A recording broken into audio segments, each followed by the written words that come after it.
vas-tu, Mais écoute, Alex? bien, c'est l'heure du grand moment, le fameux top crypto pépite. C'est le grand jour que tout le monde attend. Bonjour à vous. Bonjour. Alors avant de commencer, n'oubliez pas une petite cloche, ça nous fait plaisir de vous suivre. lire, des commentaires, etc.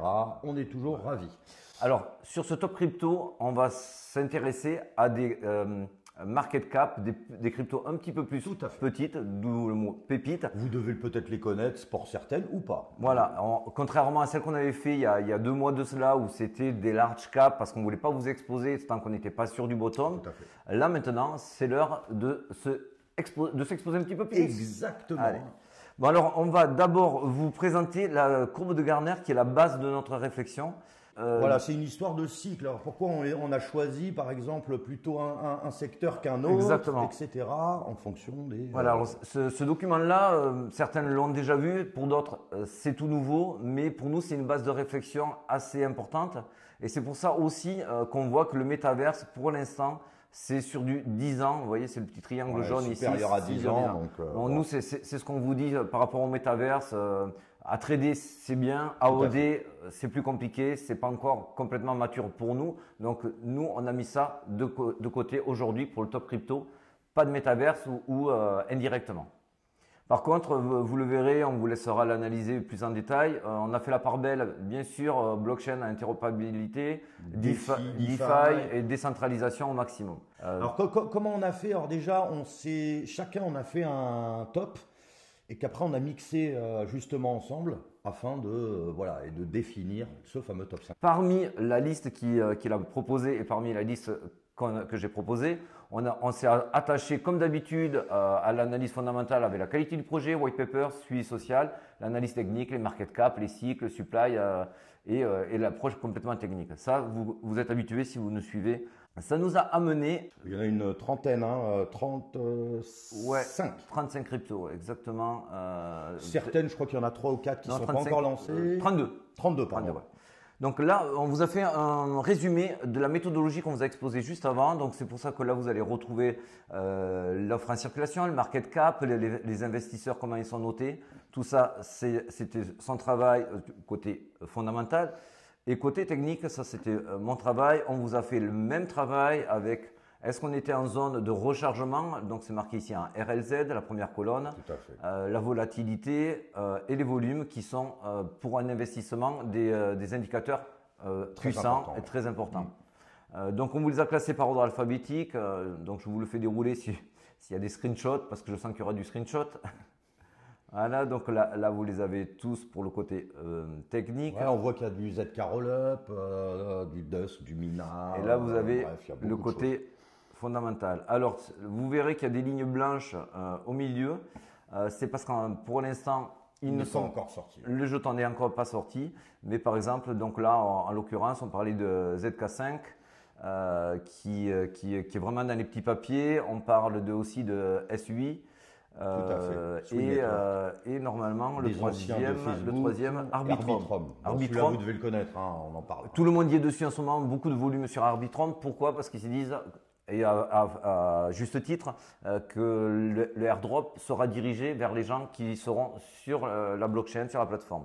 Donc c'est pour ça que sur cette blockchain, il y a beaucoup de volume en ce moment et moins sur Optimism. Alors que c'était l'inverse avant ce bruit de fond comme quoi il y allait y avoir le token qui allait sortir, ce qui est le cas, il va sortir, et ce qui est le cas effectivement, ceux qui utilisent cette blockchain là auront un accès à l'airdrop par rapport aux autres, c'est normal.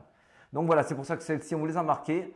Il faudra y faire attention, mais on n'a pas pu vous les étudier en détail puisqu'elles ne sont donc pas sorties. Mais par contre, pour les autres, pour vous dire, on avait des certitudes sur certains qui se sont avérées différentes et des petits nouveaux ou des petits oubliés qui ont vraiment des super des forces. D'ailleurs, on vous en remercie parce que vous nous avez obligés à faire un travail. Ouais, et qui nous a donné 2-3 petites idées sur des choses qu'on connaissait moins. On a remis 2-3 petits billets sur certains jetons. Donc, merci à vous pour cela.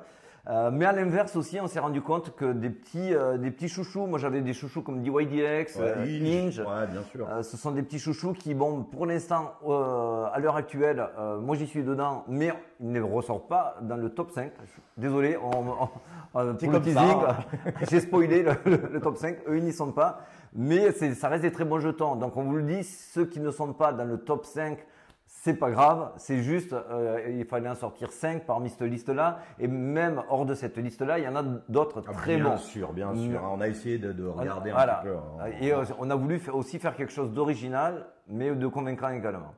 Alors du coup, on attaque par lequel? Qu'est-ce qu'on a choisi? T'aimerais savoir, hein, mon coquin. J'aimerais. Allez, le premier. Allez, Bifi. Bifi. Bifi, c'est quand même pas mal. Déjà, Ouais, c'est une faible offre en circulation. C'est de bons investisseurs. Bon, il est assez vert. Puis Bifi, c'est quoi? Bifi, c'est une plateforme de DeFi, de finances décentralisées, qui est un des premiers à être multi-chaîne. Vous le voyez, je vous l'ai mis à l'écran. Il a une vingtaine de blockchains qui intègrent. Alors, il fait quoi? Et qu'est-ce qu'il fait de mieux que les autres? Alors, Bifi, il fait quoi? C'est un petit peu comme lesfurets.com. Il va vous sortir les meilleurs APR et API sur toutes les blockchains de DeFi. C'est bien. Il vous les énumère et surtout, c'est que vous pouvez tout faire à travers Bifi. C'est pas juste vous dire celui-là fait ça, celui-là fait ça, celui-là fait ça. Si vous cliquez dessus, par exemple, là je vous ai mis le LP token USDC de chez Hop qui rémunère à 14%. Si vous y allez dessus, c'est lui-même qui va vous faire le deposit et aussi le withdraw, donc le dépôt et le retrait. C'est très intéressant, mais là où il a un gros avantage sur ses copains, c'est que quand vous décidez de mettre de l'argent sur le liquid provider, donc LP token de Hop, les intérêts que vont générer ce LP token, c'est de l'auto-compound. C'est de l'auto-compound qui va venir directement sur votre token que vous avez déposé. Et surtout, s'il y a des récompenses en jetons de gouvernance, en l'occurrence de la blockchain Hop, eh bien, il la vend automatiquement pour le mettre dans votre LP token natif que vous avez mis vous. Donc vous ne vous retrouvez pas avec une multitude de petits jetons à la mort moelle-nœud et que vous ne savez pas quoi en faire et que si vous avez oublié de les vendre au moment où vous avez eu ces rewards là, ça a des côtés, ce qui est souvent le cas malheureusement dans beaucoup de blockchains.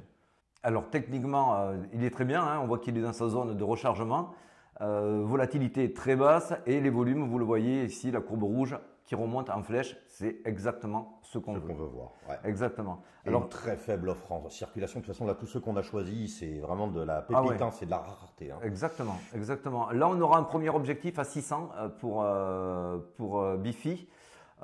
Et il y en aura un TP2 qu'on peut mettre à 850. Ça c'est des TP qui sont facilement accessibles. Faites du TP partiel un petit peu pour couvrir vos positions.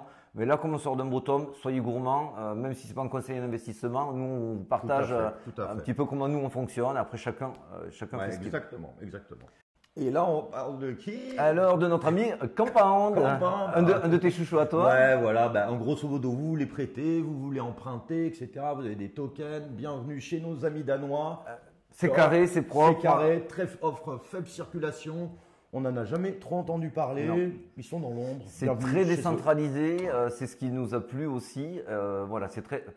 Bon, moi j'ai perdu des sous sur Compound au début parce que j'y ai cru dès le départ. Bon, on est arrivé en plein bear market. Je me suis fait ramasser. Ouais, mais là, c'est vrai qu'il est quand même plutôt pas mal. Je crois qu'il a 50 €. Ouais, alors là, en technique, je te le dis de suite, on est à 52 €.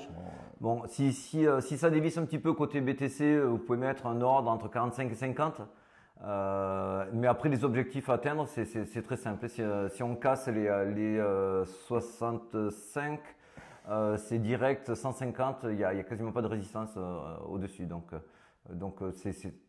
il y a quand même des profits à faire sur Compound qui sont assez importants. Bon, là, comme on le voit, le volume est très très faible. Ça revient légèrement en volume. La volatilité, pardon, est faible. Ça revient légèrement en volume.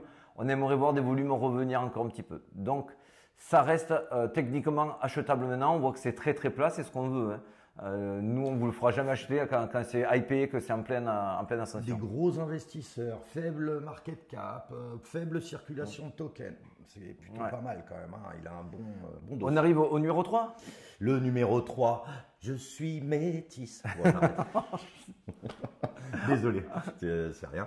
Métis, toi tu l'aimes bien toi? Ah moi j'aime bien, c'est un super projet L2. Moi j'en ai depuis un moment. Bon, c'est un peu comme Pound. J'ai pris une petite gifle parce que je l'ai acheté en pleine beer market. Et voilà, donc c'est...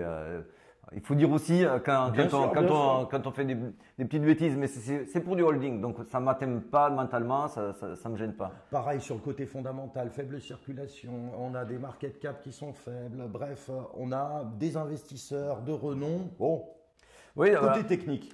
Côté technique, non, mais on va y venir, mais c'est surtout qu'il a tout pour plaire. C'est vraiment un vrai DAO.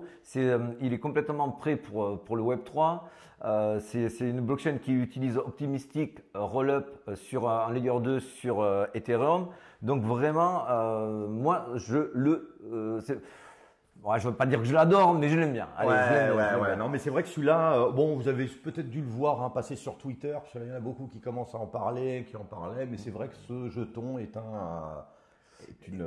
Oui, c'est une pépite. Il propose des applications décentralisées. Il a des NFT. Bien sûr d'organismes décentralisés très autonomes.